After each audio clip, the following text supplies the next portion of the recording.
साथियों, कुछ ऐसी जानकारी होती है जो शायद हमें भी नहीं पता होती और आपको भी नहीं पता चल पाती है, लेकिन कुछ जानकारियां ऐसे भी होती है जो सबको पता चलती है। दोस्तों, विजयदशमी क्यों मनाया जाता है, यानी दशहरा क्यों मनाया जाता है, और श्रावस्ती में इतना ज़्यादा भीड़ क्यों लगता है, आखिर बहुजन समाज के लोग क्यों मेला देखने आते हैं, इन सभी बातों को, और मौर्य वंश के आखिरी राजा कौन थे, ये क्या सा मामला है, मुझे भी नहीं पता। लेकिन स्वामी प्रसाद मौर्य जो आजकल अपनी चर्चाओं में चर्चित रहते हैं, मैंने उनका खास इंटरव्यू लिया और मैं रात भर जा करके श्रावस्ती में रहा और वहां पर स्वामी प्रसाद मौर्य का लगभग आधा घंटा के ऊपर वीडियोज है। मैंने उनकी वीडियो शूट की। वहां पर लाखों लोगों की जनसंख्या थी। वहां पर तकरीबन 50 पत्रकार आए हुए थे। सभी लोगों ने वीडियो शूट किया और आपका भाई भी वहां पर जाकर वीडियो शूट किया। क्या कुछ कहा स्वामी प्रसाद मौर्य ने, चलो वीडियो देखते हैं। आयोजन मंडल द्वारा छपाए गए इस इश्तिहार को मैंने देखा, जिसमें विषय भी सुनिश्चित किया गया है कि सम्राट अशोक की सामाजिक नीतियां एवं संविधान के प्रति हमारा कर्तव्य।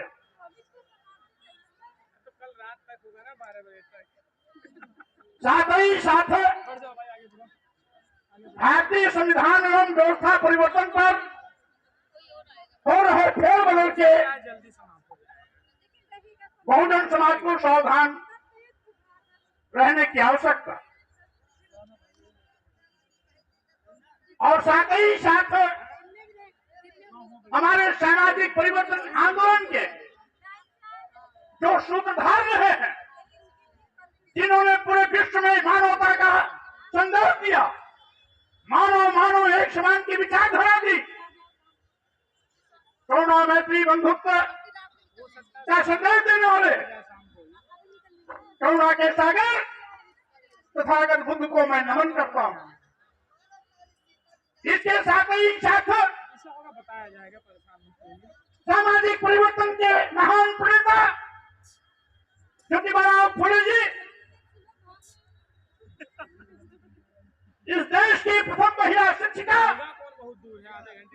सावित्रीबाई फुले जी, आरक्षण के जनक छत्रपति शाहूजी महाराज, भारतीय संविधान निर्माता परम पूज्य बाबा साहब डॉक्टर अम्बेडकर, क्रांति के अग्रदूत पेरियार रामास्वामी नायकर, नारायण गुरु संत गाड़गे, संत घासीराम और इन महापुरुषों की विरासत को आगे बढ़ाने वाले सामाजिक परिवर्तन के महानायक मानवर कांशीराम जी, तथा उत्तर भारत में इस क्रांति को जलाने वाले हमारे महान चिंतक और विचारक महामना राम स्वरूप वर्मा जी, उत्तर भारत के पेरियार ललई सिंह यादव जी, बिहार के लेनिन कहे जाने वाले श्री जगदेव प्रसाद कुशवाहा जी, आप तमाम महापुरुषों को भी मैं कोट से नमन करता हूं, वंदन करता हूं। साथियों,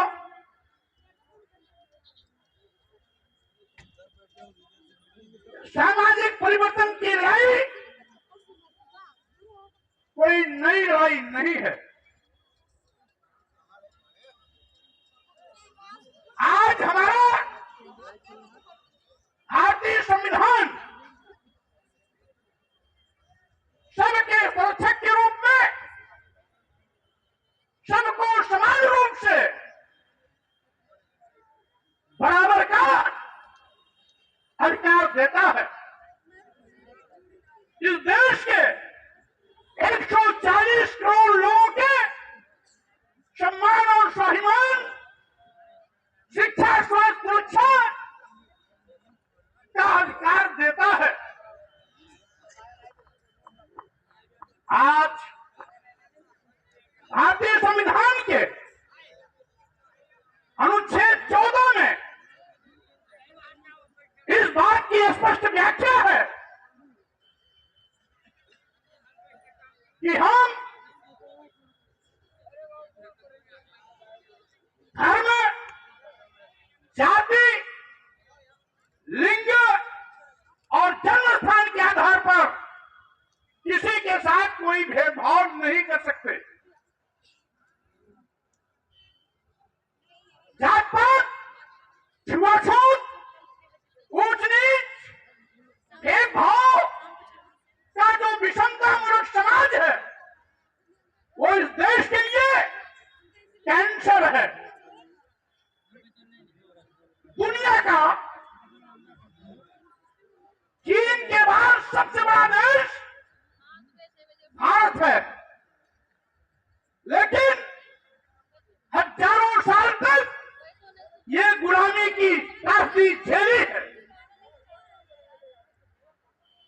जो भारत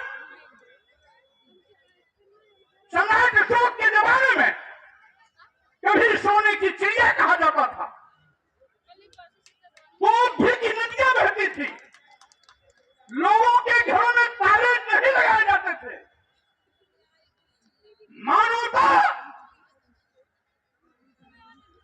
का संदेश जन जन और घर घर में था। वही भारत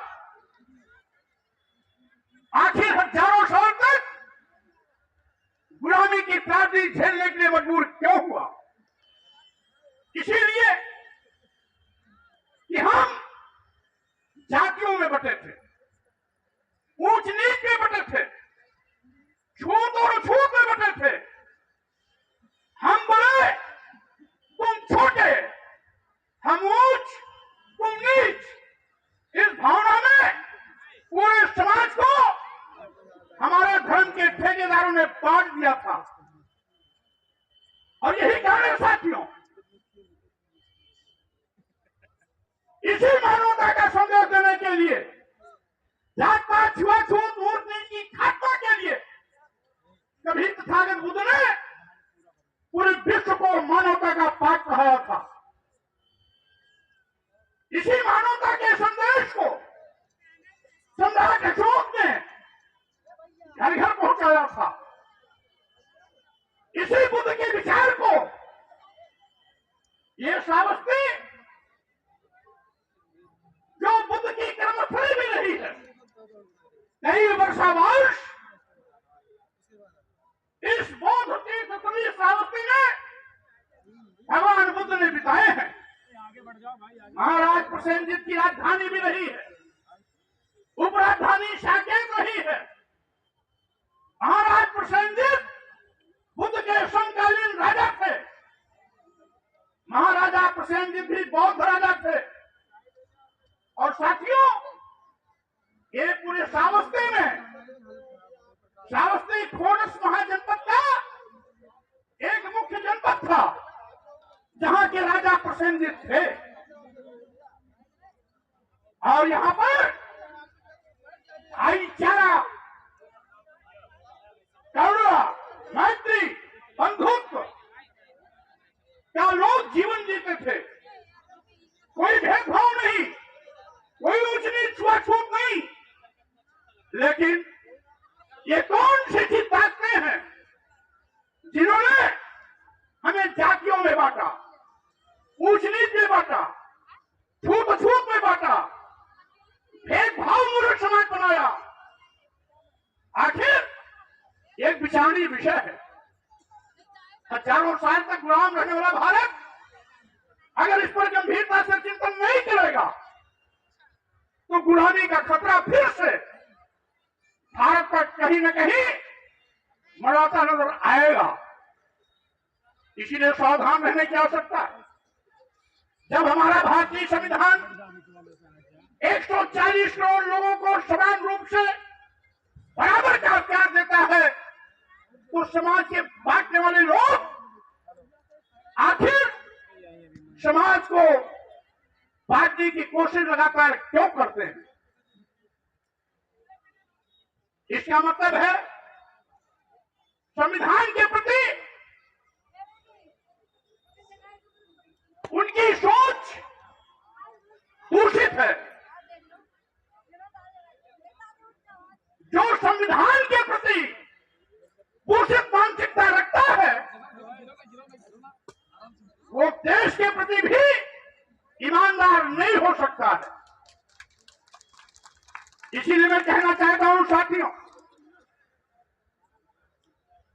जब भारतीय संविधान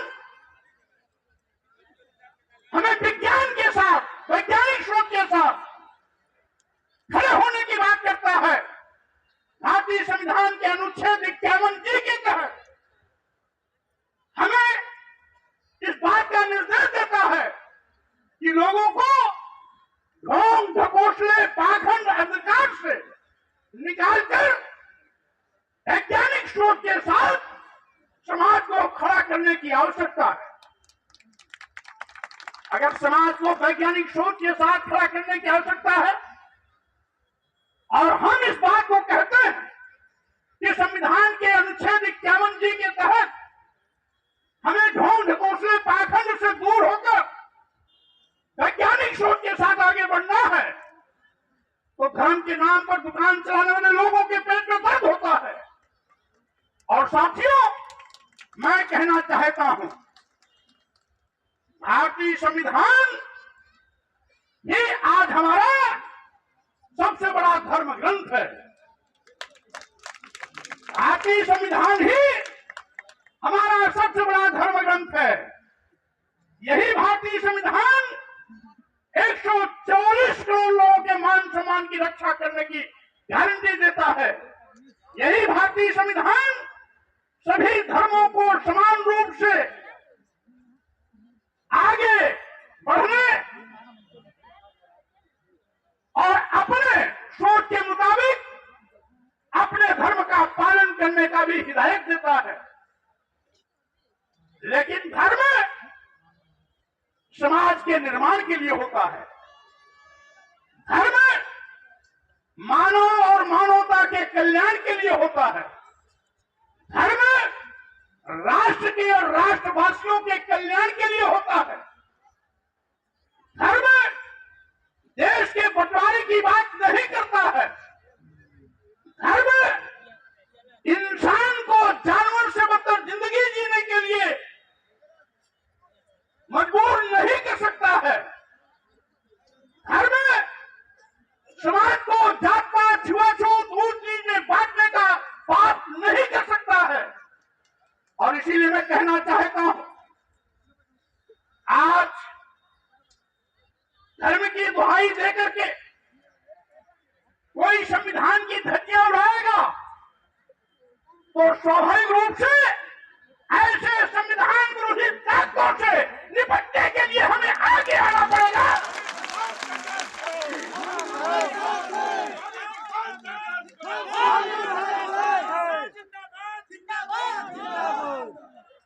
क्योंकि अगर कोई संविधान से खिलवाड़ करने की कोशिश करता है तो देश के 140 करोड़ लोगों के मान और सम्मान से खिलवाड़ करने की वो जुर्रत कर रहा है। इसीलिए आज हम ये कहना चाहते हैं, हम तो वही बात करते हैं जो भारतीय संविधान हमें इंगित करता है, जो भारतीय संविधान हमें निर्देशित करता है। लेकिन अपने को धर्म का ठेकेदार कहने वाले लोग आज देश को बांटने की कोशिश में लगे हुए हैं। जब भारतीय संविधान हमारे देश को संप्रभु राष्ट्र भारत के रूप में मान्यता दिया है, हमारा भारत राष्ट्र एक संप्रभु राष्ट्र है, तो वो कौन से देशद्रोही ताकतें हैं जो भारत को हिंदू राष्ट्र बनाने का पाप करने की बात करते हैं? यह देश तो कभी हिंदू राष्ट्र था ही नहीं। यह कभी वैदिक युग था, कभी जैन धर्म था, कई हजार साल तक बौद्ध धर्म भी था, और उसके बाद ब्राह्मण धर्म भी था, लेकिन हिंदू धर्म तो कभी था ही नहीं। जब हिंदू धर्म कभी नहीं था तो हिंदू राष्ट्र कैसे हो सकता है? अब जब भारत राष्ट्र बन गया है तो भारत राष्ट्र में हिंदू राष्ट्र कैसे बन सकता है? और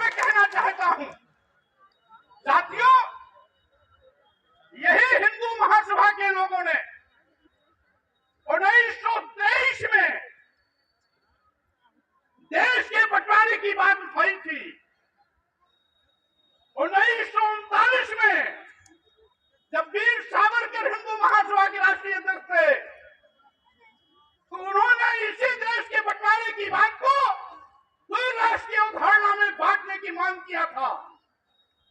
देश आजाद हुआ 1947 में, तो उसी हिंदू महासभा के दबाव में इस देश के दो टुकड़े हुए, एक पाकिस्तान बना, एक भारत बना। यही हिंदू महासभा के लोगों ने पहले भी इस देश का बंटवारा करवाया था। आज फिर से हिंदू राष्ट्र की बात करके ये देश के बंटवारे का बीज बो रहे हैं, क्योंकि अगर हिंदू राष्ट्र की मांग करेगा तो इस्लाम धर्म को मानने वाले लोग इस्लामिक धर्म की बात, इस्लामिक राष्ट्र की बात करेंगे। जैन धर्म को मानने वाले लोग जैन राष्ट्र की मांग करेगा। सिख धर्म के लोग सिखिस्तान राष्ट्र की मांग करेंगे। बौद्ध धर्म के लोग बुद्ध बौद्ध राष्ट्र की मांग करेगा। इसलिए हिंदू राष्ट्र का बीज बोने वाले लोगों, सावधान हो जाओ, तुम्हारे देश के बंटवारे की साजिश नहीं चलने पाएगी। स्वामी प्रसाद मौर्य जिंदाबाद जिंदाबाद। स्वामी प्रसाद मौर्य कोई नहीं है टक्कर में। इसलिए साथियों मैं कहना चाहता हूं, अगर हिंदू धर्म होता तो वेद में इसका कहीं न कहीं जिक्र होता। मैंने चारों वेद पढ़े हैं, किसी वेद में हिंदू शब्द का प्रयोग नहीं है। हमने पुराणों को भी पढ़ा है, किसी पुराण में भी हिंदू शब्द का प्रयोग नहीं है। हमने मनुस्मृति सहित कई स्मृतियां भी पढ़ी हैं, किसी स्मृति में भी हिंदू शब्द का प्रयोग नहीं है। हमने वाल्मीकि रामायण भी पढ़ी है, वाल्मीकि रामायण में भी हिंदू शब्द का प्रयोग नहीं है। यहां तक कि आज सबसे ज्यादा चर्चित और विवादित तुलसीदास की रची गई रामचरितमानस भी हमने पढ़ा। रामचरितमानस में भी हिंदू शब्द का प्रयोग नहीं है। तो रामचरितमानस तो भी लिखी गई। तुलसीदास जी और अकबर समकालीन थे, यानी ये 13वीं 14वीं शताब्दी में लिखी गई। तो अब जब तुलसी बाबा की लिखी रामचरितमानस में भी हिंदू शब्द का प्रयोग नहीं है, तो हमारे आरएसएस के प्रमुख, डबल इंजन की सरकार चलाने वाले लोग, धर्म का चादर होने वाले धर्माचार्य के रूप में ये खूनी भेड़िए इस देश को फिर से खून खराबे की ओर ले जाने का पाप और दुस्साहस क्यों कर रहे हैं, ये विचारणीय विषय है। यही मैं कहना चाहता हूं कि साथियों, ऐसे साजिशकर्ताओं से होशियार रहने की आवश्यकता है। आज देश की आजादी के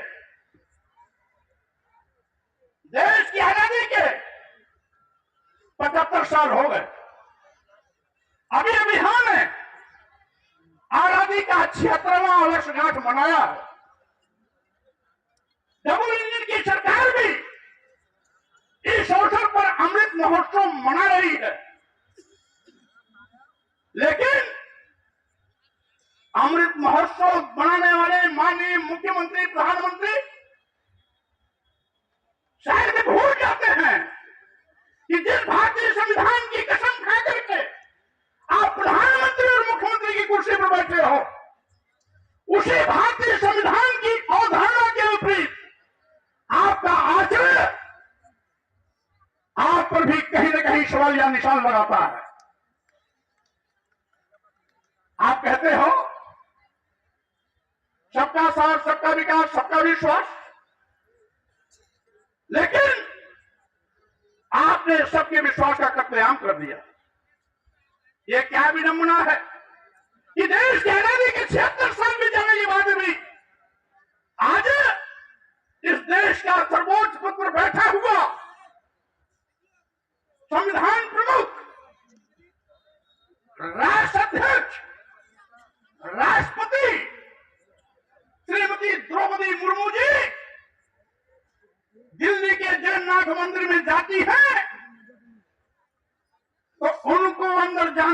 दिया जाता है, बैरिकेडिंग के बाहर रोक दिया जाता है।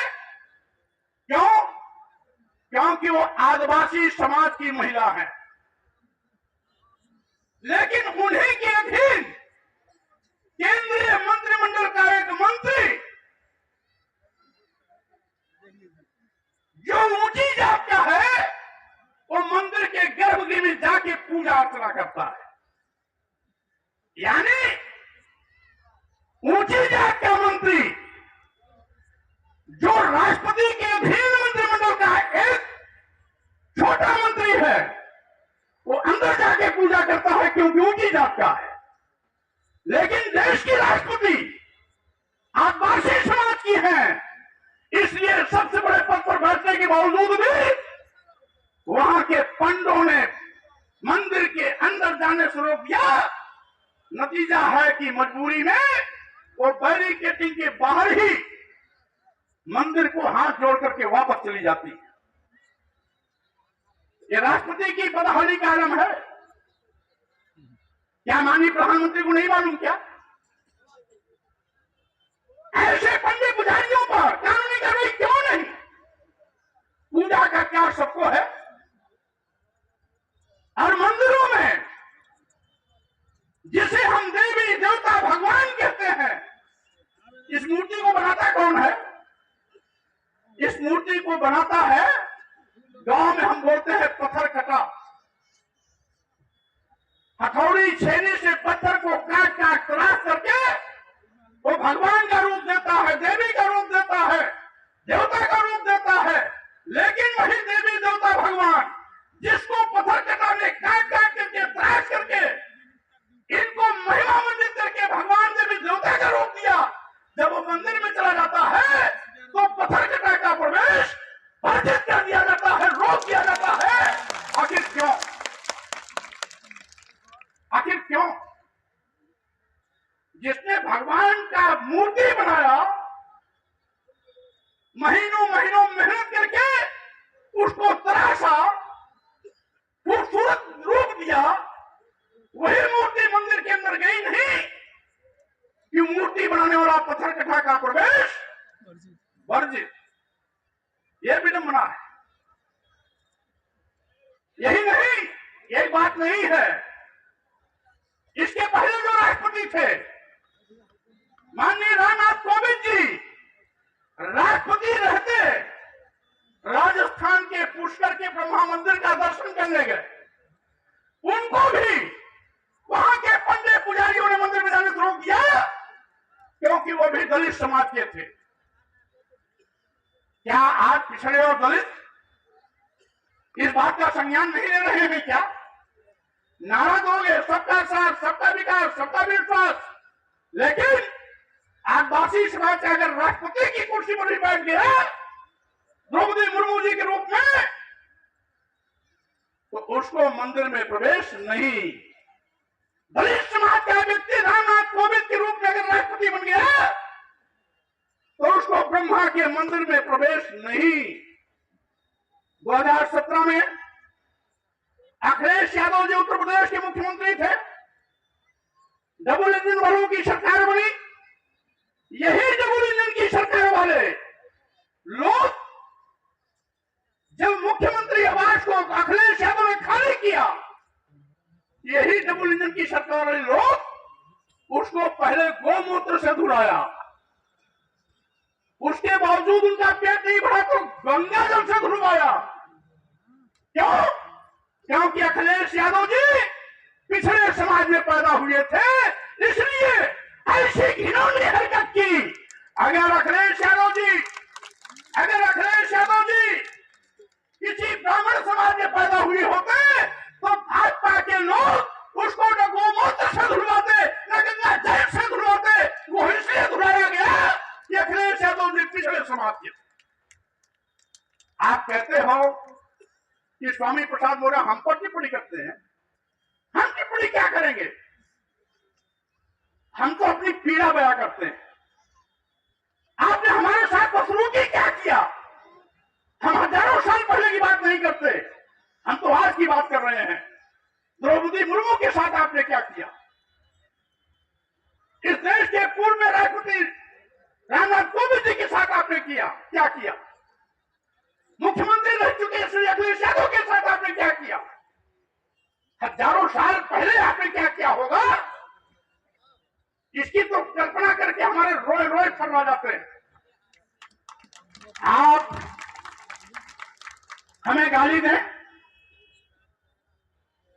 हम प्रतिकार भी न करें, आप हमें अपमानित करें, हम प्रतिकार भी न करें, दुहाई दोगे कि हमारी भावना हक होती है। आप जानते हो अभी बिहार में जाति गणना हुई है, 63% पिछड़े, बिहार में 63% पिछड़े। दलित को जोड़ लिया जाए तो, और अल्पसंख्यक को जोड़ लिया जाए तो आबादी हो गई 90%। सन 1931 की जातीय गणना में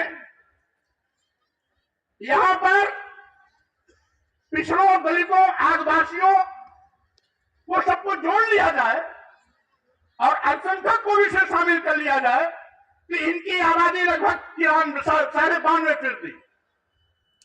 तो 60% लोग मनमाना करें तो 60% लोगों की भावना बड़ी हो गई।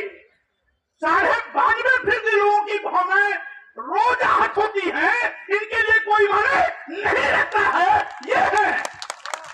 ये हैं दोगले चरित्र के लोग। हमारी भावना भावना नहीं है, इनकी भावना भावना है। 60% लोगों की भावना भावना है, 52% लोगों की भावना भावना नहीं है। मैंने क्या कहा भाई? मैंने आपको अपशब्द का प्रयोग तो नहीं किया, मैंने आपके खिलाफ कोई शब्द भी नहीं बोला।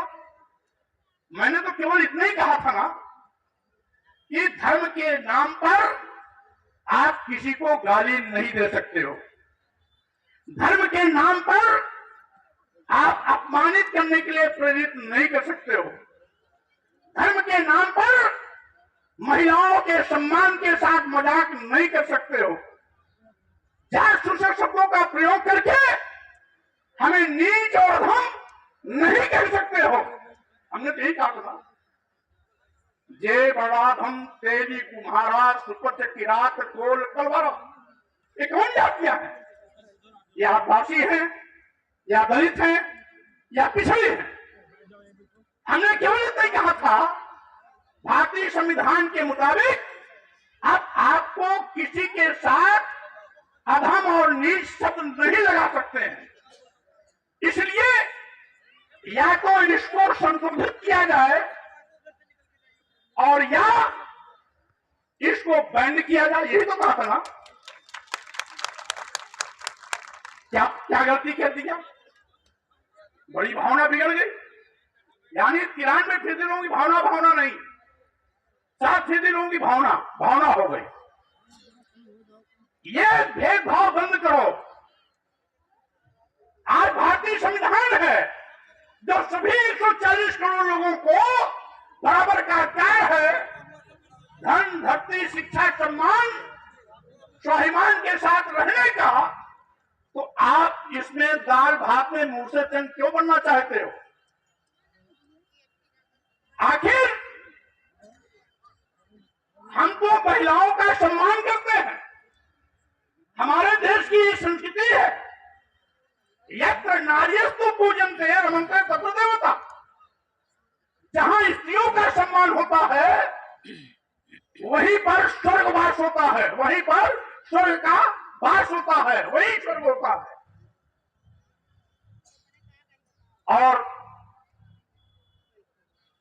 अभी हम नवरात्र में लगातार कोई न कोई देवी की पूजा करते रहे, तो दिखाने के लिए तो देवी की पूजा, और लिखा पढ़त में क्या कि ढोल गंवार सूद पशु नारी शकल ताना के अत्यारी। ये दोहरी नौटंकी कैसे चलेगी? और हमारे एक साथी कहें डबल इंजन सरकार तो डबल नीति भी चलेगी। सही पकड़ा।